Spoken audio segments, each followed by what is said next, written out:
Hello my dear students, welcome to this session. In chapter 9 about biomolecules we are dealing with enzymes. In last session we have seen the nature of enzymes. Now today we are going to start with how the enzyme works. That means nature of enzyme action, or we can say mode of action. Actually each enzyme has a substrate binding site. In last session we have discussed that is active site, and in its molecule, so that highly reactive enzyme substrate complex is produced. This substrate enzyme complex is a temporary one, and this complex is short lived. Again then it dissociates into its product, and the unchanged enzyme or unused enzyme is again immediately released and a product is formed. Before release of product, the enzyme product complex is also formed. So in this way this whole description is explained in the form of this equation. E plus S will give you ES complex, then ES complex is converted into EP complex, and then enzyme as well as product, they are separately released. So here E stands for enzyme, S stands for substrate, and P stands for product. So in this way you can remember. Now let's see the stepwise description. The catalytic cycle of an enzyme action can be described as follows. Firstly, substrate binds to active site of enzyme. Second, it induces the enzyme to alter its shape. The substrate will induce the enzyme to alter its shape. Then thirdly, the chemical bonds of substrate and the new enzyme product complex is also formed. Lastly, fourth step, the enzyme releases the product of the reaction and the free enzyme is ready to bind to another molecule of the substrate. And this cycle, catalytic cycle, it runs. Okay, once again the enzyme is ready to accept the same substrate. So in this way the enzyme works. Now let us discuss about the factors which are affecting enzyme activity. The activity of enzyme can be affected by either change in conditions which can alter the tertiary structure of a protein. We all know that enzyme is a protein and it is in the form of tertiary structure with all having crevices and moiety. These include the factors, they will include first temperature, then pH, then change in substrate concentration and binding of specific chemicals which regulate the enzyme activity. So first we will start with temperature and pH. Enzymes generally function in a narrow range of temperature as well as pH. So their range is fixed. Each enzyme shows its highest activity at a particular temperature or a pH, which is known as optimum temperature and optimum pH. Activity declines both below as well as above the optimum value. Low temperature preserves the enzyme in a temporarily inactive state, whereas high temperature it destroys the enzyme activity because proteins are denatured by heating. That is why this can be explained with the help of chart further. Right now let us start with another factor which is an important factor, that is concentration of substrate, because the whole activity it depends upon the substrate binding. So with the increase in substrate concentration, the velocity of enzymatic reaction rises firstly. The reaction ultimately reaches a maximum velocity which is known as Vmax. It is denoted by Vmax, and which is not exceeded by any further rise in concentration of substrate. That means saturation comes. Okay. So this is because the enzyme molecule are fewer as compared to the substrate molecule, and after saturation of these molecules there are no free enzymes which are ready to bind with the additional substrate molecule. ये वैसी बात है, enzyme की amount fix है, number fix है, आप कितना भी सबस्ट्रेट डालो, जितने एंजाइम होंगे सबसे पहले वो ज्वाइन कर लेंगे, वो कॉम्प्लेक्स फॉर्म कर लेंगे, ES कॉम्प्लेक्स। उसके बाद आप कितना भी सबस्ट्रेट ऐड करो, enzymes are no more, so they are not binding with any substrate, तो एक कॉन्सेंट्रेशन का सैचुरेशन आ जाएगा। So the activity of an enzyme is also sensitive to the presence of specific chemicals which bind to the enzyme. When the binding of chemical shuts off enzymatic activity, the process is known as inhibition and the chemical is known as inhibitor. क्योंकि वो enzyme activity को stop कर रहा है, इसलिए इसको process को inhibition बोलेंगे, और जो केमिकल्स इसको स्टॉप कर रहा है उसको हम इनहिबिटर बोलेंगे। When the inhibitor closely resembles the substrate, काफ़ी सिमिलर स्ट्रक्चर होता है दोनों का, तो सबस्ट्रेट की जगह ये इनहिबिटर जाके ज्वाइन कर लेता है। So in its when the inhibitor it closely resembles the substrate in its molecular structure and inhibits the activity of enzyme, it is known as competitive inhibitor. And due to its close structural similarity with the substrate, inhibitor competes with the substrate for the binding. So the substrate cannot bind and as a result the enzyme action declines. तो ऐसा भी हो सकता है कि substrate भी है, inhibitor भी है, बट सबसे पहले जाके इनहिबिटर एंजाइम के साथ कॉम्प्लेक्स फॉर्म कर रहा है, तो substrate will not be able to form any complex. तो डेफिनेटली ये जो एंजाइमेटिक एक्टिविटी है वो इनहिबिटर की प्रेजेंस में वो डिक्लाइन हो सकती है। एग्जाम्पल है यहाँ पे the inhibition of succinic dehydrogenase, this is an enzyme, so it by a malonate which closely resembles the substrate succinic acid. तो ये बहुत ही सिमिलर है इन दोनों का structure and that is why ये एंजाइम एक्टिविटी को अफेक्ट करेगा। So such competitive inhibitors are often used in controlling the bacterial pathogens. इनका भी हम यूज़ कर सकते हैं। Now let us understand, जितना अभी तक हमने फैक्टर्स डिस्कस किए हैं उसको चार्ट फॉर्म में हम समझने की ट्राई करते हैं। Okay, let's see the first chart. यहाँ पे सबसे पहले pH एक्स एक्सिस में दिखाया है और एंजाइमेटिक एक्टिविटी वाई एक्सिस में दिखाया है, और यहाँ पे जैसे जैसे आप pH इंक्रीज़ करोगे एंजाइमेटिक एक्टिविटी बढ़ेगी, और उसके बाद एक लेवल के बाद, एक pH के बाद वो तब मैक्सिमम होगी, और उसके बाद ये पूरा रेंज दिखाया है यहाँ पे, then it will decline. Similarly next chart is showing temperature range, यहाँ से लेके यहाँ तक पूरा टेम्परेचर रेंज है जहाँ पे एंजाइमेटिक एक्टिविटी आपको मैक्सिमम दिखेगी। बट इस तरह का ग्राफ थर्ड चार्ट में आप नहीं देख सकते। यहाँ पे अगर हम एक्स एक्सिस पे देखें तो सबस्ट्रेट का कॉन्सेंट्रेशन दिखाया है, सबस्ट्रेट की हाउ इट इनहिबिट्स, और एक सैचुरेशन लेवल कैसे आता है जिसको हम यहाँ पे वी मैक्स दिखाते हैं, और ये वी मैक्स बाय 2, ठीक है। तो इस तरह से दो हम two things we can plot on the basis of this chart. तो इस तरह से एक सैचुरेशन लेवल जो वी मैक्स दिखाता है तो वो एक अटेन होता है, क्योंकि फिर उसके बाद आप कितना भी कॉन्सेंट्रेशन सबस्ट्रेट का बढ़ाओ उस पर कोई चेंज नहीं होता। तो इस तरह से हम चार्ट के फॉर्म में भी ये तीनों फैक्टर्स को डिस्क्राइब कर सकते हैं। Let us discuss about the another topic that is regarding classification and nomenclature of enzyme. आप सोचोगे जैसे तैसे ये चैप्टर कंप्लीट किया था क्लासिफिकेशन वाला, फिर से ये वर्ड्स क्यों आ गए? ये बिल्कुल अलग टॉपिक है। ये एंजाइम का क्लासिफिकेशन है या एंजाइम को नाम दिया जाता है अलग अलग तरीके से, जिस सबस्ट्रेट के साथ वो जुड़ता है उस हिसाब से इसका नाम दिया जाता है, इसको इसकी एक्टिविटी के बेस पे क्लासीफाई किया जाता है।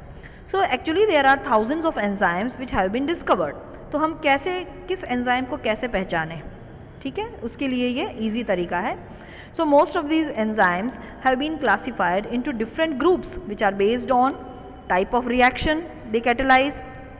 Enzymes are being classified into different groups like 6 classes, each with 4 to 13 subclasses, and they are named accordingly by 4 digit number। उतना डिटेल में आपके सिलेबस में इंक्लूडेड नहीं है, खाली सुपरफिशियल आइडिया दिया गया है। और इसमें भी आप सबसे पहले इसका नाम खास याद रखना, क्योंकि ये फर्दर चैप्टर्स में ये टॉपिक आपको हेल्प करेगा, आपको रेफरेंस लेना पड़ेगा, तो इस टॉपिक को आपको अच्छे से लर्न करना है। Let us start with the classification. First is the enzymes are known as oxidoreductase. Why they are known as oxidoreductase? Here each enzyme catalyzes either oxidation process or reduction process, and between the two substrate S and S dash, तो इस तरह से एक reduce होगा और एक oxidise होगा, ठीक है। और यहाँ पे आप देख सकते हो एग्जाम्पल भी दिया है, इक्वेशन शो किया है। So S is oxidised and S dash is reduced. So here this type of reaction it is shown. Next type is known as transferases. ये जनरल टर्म्स हैं, बहुत सारे एंजाइम्स ऐसे हो सकते हैं जो इस रिएक्शन में पार्टिसिपेट करें, ये एक नाम नहीं है। This type enzymes catalyse a transfer of a group G between the pair of substrate S and S dash। आप देख सकते हो किस तरह से जो G ग्रुप है सबसे पहले S के साथ जुड़ा हुआ था, बट एक्टिविटी के बाद वो S dash के साथ जुड़ गया है। तो इस तरह से हम रिएक्शन को एक्सप्लेन कर सकते हैं। Now next group of enzyme is known as hydrolases. यहाँ पे enzymes they are catalysing hydrolysis of ester, ether, peptide, glycosidic, इस तरह के बॉन्ड्स, या सी के बीच में जो बॉन्ड्स हैं, C और हेलाइड के बीच में जो हैं PN बॉन्ड्स, तो ये जितने भी बॉन्डिंग्स हैं उनके हाइड्रोलिसिस में ये एंजाइम्स वर्क करते हैं, ठीक है। Then next category is ligases. These enzymes they catalyse the removal of group from substrate by the mechanism other than hydrolysis. यहाँ पे हाइड्रोलिसिस नहीं होता है, मतलब वाटर मॉलिक्यूल का रिमूवल नहीं होता है, ये खास याद रखना है आपको, ओके। और ये भी इक्वेशन फॉर्म में आपको दिखाया गया है कि किस तरह से ये सेपरेट होते हैं, सबस्ट्रेट एंड प्रोडक्ट्स फॉर्म होते हैं। Now remaining 2 groups are there. उसमें फिफ्थ है isomerases. It includes all the enzymes which are catalyzing interconversion of optical, geometric और positional isomers, जैसे ग्लूकोज एंड फ्रक्टोज, ये दोनों आइसोमर्स हैं और आप फर्दर रेस्पिरेशन वाले चैप्टर में इसके बारे में डिटेल पढ़ोगे। तो इनमें जो एंजाइम्स इन्वॉल्व होते हैं उनको आइसोमरेजेस कैटेगरी में डाला जाता है। The last category is ligases. हमने लाइएजेस पढ़े थे, ये बहुत ही सिमिलर नेम है बट ध्यान रखिए आप, these are ligases. These enzymes are catalyzing the linking together of 2 compounds, दोनों को जोड़ने का काम करते हैं। For example, enzyme which catalyze joining of CO और CS और CN और PO, these type of bonds। तो इस तरह से ligases हमेशा जोड़ने का काम करते हैं। अभी तक हमने classification and nomenclature of enzyme पढ़ा था। जैसे एक छोटा सा मैं एग्जांपल देती हूँ, लाइपेज। तो लाइपेज हमेशा लिपिड्स के साथ उसकी एक्टिविटी को वो एनहेंस करता है। इसी तरह का नाम दिया है। इसी तरह से sucrose is a substrate and sucrase is an enzyme. तो इस तरह से भी नाम दिया जाता है और उनके रिएक्शन के ऊपर भी उनको नाम दिया जाता है। Now last topic of this chapter, that is about some of the enzymes which are not only protein but they are also having certain other molecules or elements attached to them. So we will discuss about it. Enzymes are composed of one or several polypeptide chains, जैसे मैंने आपको बताया protein से बने हुए हैं, but there are number of enzymes in which non-protein constituents are also present, which are known as cofactors. Okay, so this topic is next one. And they are bound to enzyme to make the enzyme activity more fast, and in these the protein portion of enzyme is known as apoenzyme, and 3 kind of cofactors may be seen. तो protein part को हम apoenzyme बोलेंगे और non protein part को हम cofactor बोलेंगे।